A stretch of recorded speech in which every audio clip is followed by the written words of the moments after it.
Yo, warap mga kapatid, anong balita sa inyo at anong balita sa atin? Ngayong araw mga brad, maglilinis tayo ng ating mga pads. Linis tsaka disinfecting na rin para malinis. Kasi medyo matagal silang nabakante mga brad. Ayun lang naman for today's video. Kasi na natin paglilinis mga brad, unahin ko na itong si ano. Ito yung huling regalo sa akin. Alcohol tas tissue lang mga brad. Unahin ko na to.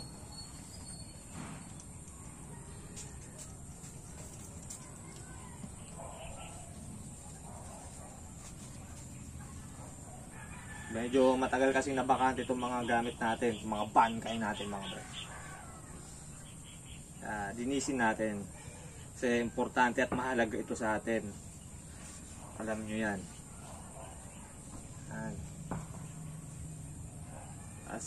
Spray ulit.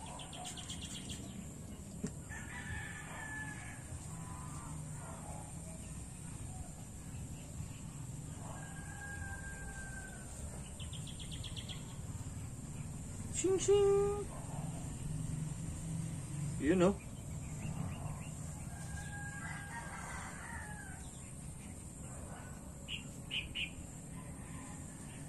Para mawala yung mga germs mga brad. Yun.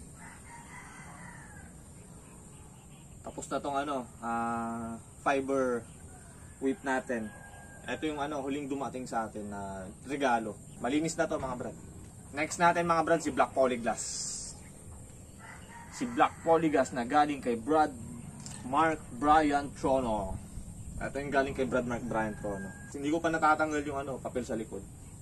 7 pads po yung lilinisin ko mga brad. Kasama na dito yung gamit namin sa aming chapter.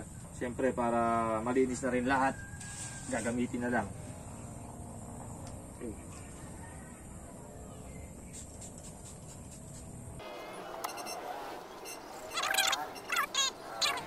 Kahit naman pag pangit yung mga lolo natin, marumi. Kaya kailangan malinis. Mabilis na naman ito mga brad. Wipes lang.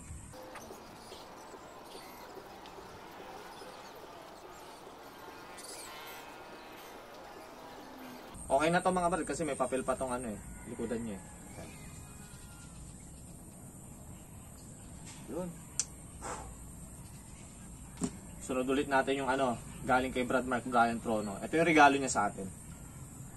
Yan, ganda. Kahit maliit, gandang-ganda ako dito mga brad. Solid dyan si Brad Mark Brian Trono. Yan.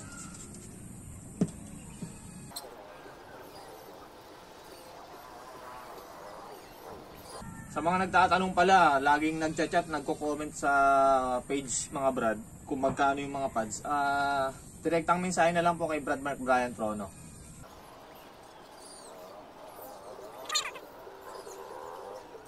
Okay na rin to mga brad.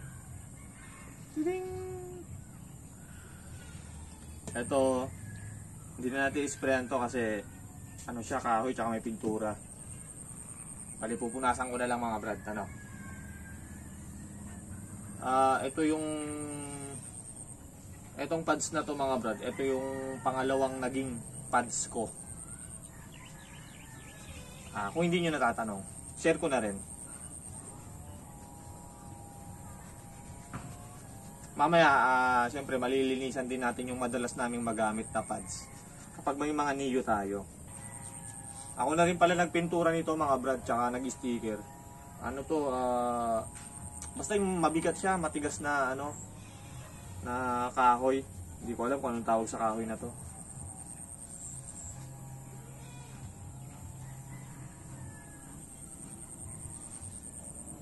Ayan, marami na siyang yung pinagbakatan ng mga kamay, tsaka siguro yung mga may singsing na kabrad natin pag nahawakan, natatanggal yung pintura.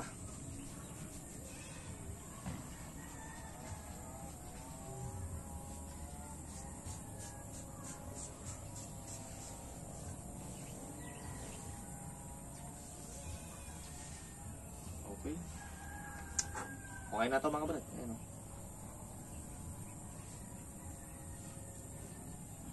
sobrang bigat na ito. Promise. Ito yung kapareho niyang kahoy. Ito yung sinasabi ko. Ito. matigas na kahoy. Eto, same sila ng kahoy. Same sila ng ano, materials. Yan. Sobrang bigat. Ito, kay Brad Greg talaga tong pads na to mga brad. Pero ito mga brad, personal pads ni Brad Greg to. Kilala nyo naman siguro si Brad Greg. Iniwan niya na lang dito sa frat house natin. Madalas din magamit to mga brad. Punasan na rin natin.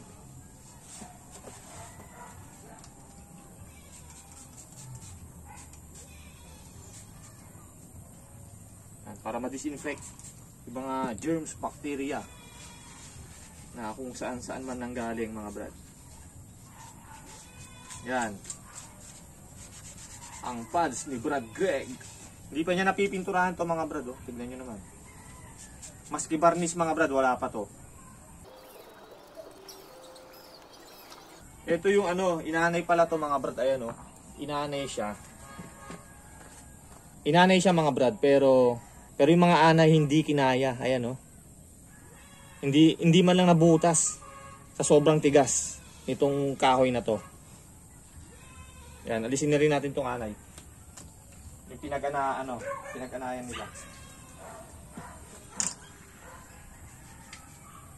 Yan, oh, tatanggal naman. Wala maski isang butas mga brad ng anay, promise. Sa sobrang tigas ng kahoy.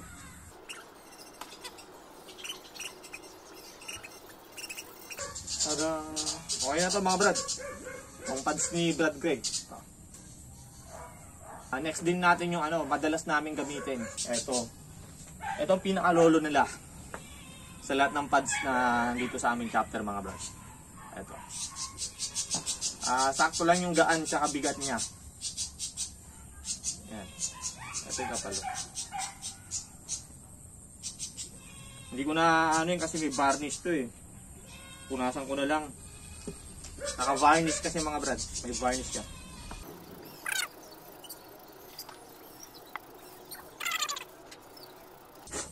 Marami na rin nakatikim nito sa ano sa mga kabrad natin na DA or tumanggap ng disciplinary action. Ito ang madalas.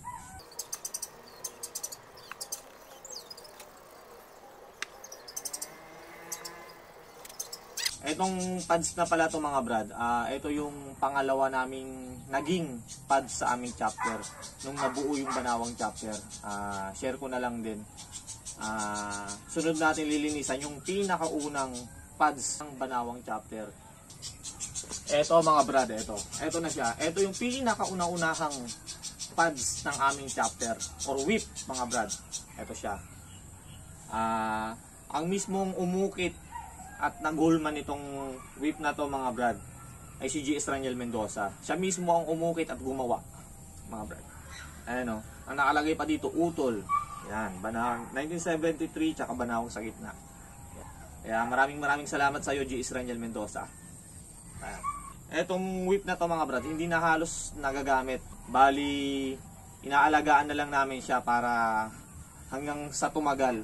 Para naman makita pa ng mga ibang magiging bagong membro o magiging mga neophytes ng Banawang chapter. Kumbaga, ano na to, para itago, para i-display. Kasi nga, ito yung pinakauna-unahang pads namin. Kumbaga, inaalagaan na lang ng Banawang chapter. Kasi marami naman pwedeng gamiting whip mga brad. Tulad itong mga to, itong mga regalo or binigay sa atin. Ito, binili ko to kay Brad Mark Brian Tono, itong Black Bonnie Glass. Kaya ito na yung pinaka siguro nanay ng chapter namin, nanay at tatay. Punasan din natin siya mga brad, lilinisin natin to. Disinfect din.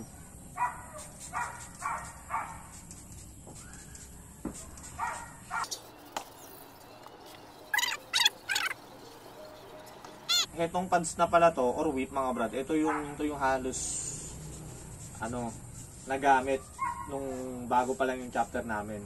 Siya madalas magamit nung nag-uumpisa pa lang magparami yung chapter namin.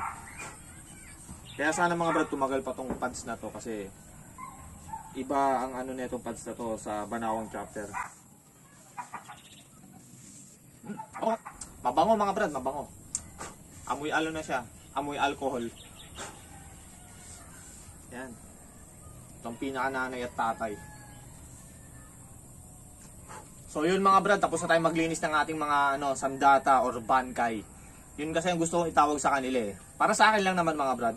Pero bilang respeto, talagang may respeto tayo sa mga whip pads natin bilang isang membro ng mahal nating Alpha Kappa Raw. Ito na sila mga brad, pakita ko sa inyo. Oh, yan, 'di ba? Kumikinang-kinang pa mga brad. Oh, 'di ba? Kintab. Yan. 'Di ba? Ito yung huling pads ko mga brad na regalo sa atin ni Brad J. Ito yung binili ko kay Brad Mark Brian Trono. Ito yung regalo niya ni Brad Mark Brian Trono bago naunang dumating to, tas nagpadala siya ulit ng regalo. Tas ito, binili ko to. Ako na rin nagpintura na ito. Ito.